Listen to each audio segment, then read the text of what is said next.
ये है दिल्ली दर्पण।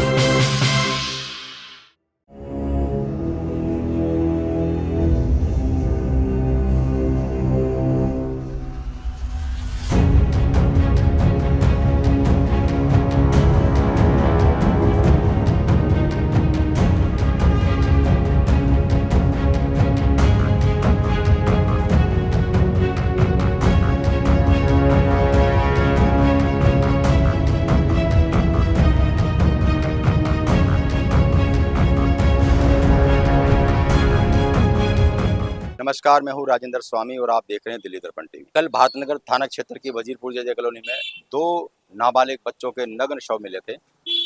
इस घटना से सनसनी अभी थमी ही नहीं थी कि ठीक आज शाम को भारतनगर थाने से सटी एक मार्केट में दिन दहाड़े कुछ लोग आते हैं और एक शख्स को सरकारी ठेका है उसके अंदर घुस करके ताबड़तोड़ चाकू से हमला करते हैं। ज्ञानी नाम का ये शख्स बताया जा रहा है, जो अंदर ही जो मैनेजर है उसका सहायक भी बताया जा रहा है। अभी पुख्ता जानकारी हमारे पास नहीं है, लेकिन उसको यहाँ पास के दीपचंद बंधु हॉस्पिटल में ले जाया गया है, जहाँ उसका इलाज चल रहा है।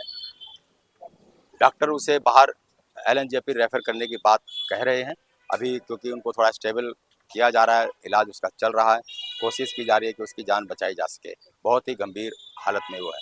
तो इस वक्त मेरी मौजूदगी बिल्कुल उसी मार्केट के पास है। आप देखिए बिल्कुल सामने ये जो दीपचंद बंधु हॉस्पिटल के ठीक सामने एक मार्केट है, बिल्कुल थाना भी बगल में है और ये सामने वही ठेका है जहाँ कुछ लोग आते हैं और ताबड़तोड़ चाकुओं से वार करते हैं। ये सारी की सारी घटना सीसीटीवी कैमरे में भी कैद है, जो बताई जा रही है। अंदर सीसीटीवी कैमरे लगे हुए हैं, आसपास भी लगे हुए हैं।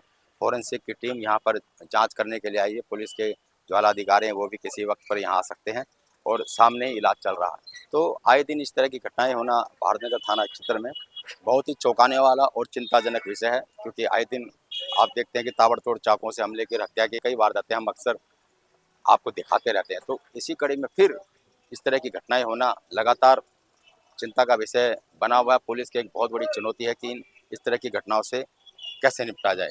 तो कोई आप में से कोई जानता है क्या हुआ है कुछ? चलिए, इनको अभी किसी को पता नहीं और कोई बहुत ज़्यादा बोलने की स्थिति में नहीं है, क्योंकि जो घटना घटी है उसके बाद से जो माहौल है आसपास का, इसके ठीक सामने दीपचंद बंधु हॉस्पिटल के सामने सड़कों पर रेहड़ी पटरियाँ लगी होती हैं, अंडे बेचने वाली, फल फ्रूट, चाय पकौड़ी, और जो सामने ठेका है तो समझिए कि ठेके के सामने किस किस तरह की चखने की जो दुकानें होती हैं वो तमाम, तो भीड़ भाड़ पूरी होती है। आज संडे के दिन ज़्यादा होनी चाहिए थी, लेकिन इस सब के बावजूद भी ये पूरी पूरी सड़क सुनसान है। इस घटना के बाद से बिल्कुल जो वो तमाम जो लोग खड़े होते हैं रेहड़ी पटरी पर, वो सब अचानक से गायब हैं और मामला बड़ा गंभीर है। पुलिस मामले की जांच कर रही है, लेकिन अभी तक जो जानकारी में आया है हालत बेहद नाजुक है और उसे एलएनजेपी हॉस्पिटल ले जाया जा रहा है। इससे पहले जो कल घटना हुई थी उसके बारे में मैं आपको बता दूं कि 2 बच्चे हैं वजीरपुर जजे कॉलोनी के, एक ही क्लास में एक ही स्कूल में पढ़ते हैं और आसपास ही रहते हैं।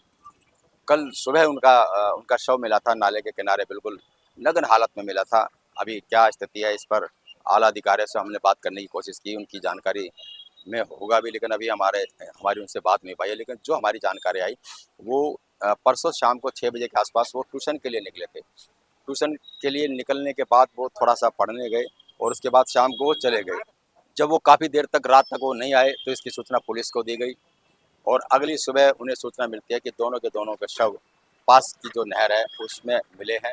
नहर कोई बहुत ज़्यादा गहरी नहीं थी और जो परिवार वालों से हमारी बात हुई उन लोगों को तैरना भी नहीं आता था। तो ऐसे में सवाल है कि क्या वो नहाने के लिए कूदे थे? क्योंकि अगर तैरना नहीं आता तो जाहिर सी बात है बच्चे वहाँ नहीं निकलेंगे। लेकिन और भी कुछ बच्चे गए थे जिन्होंने नहीं बताया। तो कुल मिलाकर सारा का सारा मामला बड़ा सस्पिशियस है कि क्या हुआ था क्या नहीं हुआ था। इसकी भी जानकारी हम कोशिश करेंगे। पुलिस के जो आला अधिकारी हैं, इलाके के डीसीपी हैं, उनसे हम बात करने की कोशिश करेंगे। बिल्कुल ठीक सामने दोबारा मैं आपको दिखा रहा हूँ, दुकान का शटर अभी खुल चुका है, पहले उसको बंद कर दिया गया था। अब सीसीटीवी कैमरे खंगाले जा रहे हैं, उन लोगों की पहचान करने की कोशिश की जा रही है। तमाम जो थाने के अधिकारी हैं वो भी है, फॉरेंसिक टीम के एक्सपर्ट भी हैं और क्राइम टीम भी मौके पर पहुँची हुई है। तो इस सीसीटीवी कैमरे में सारी तस्वीरें कैद हैं।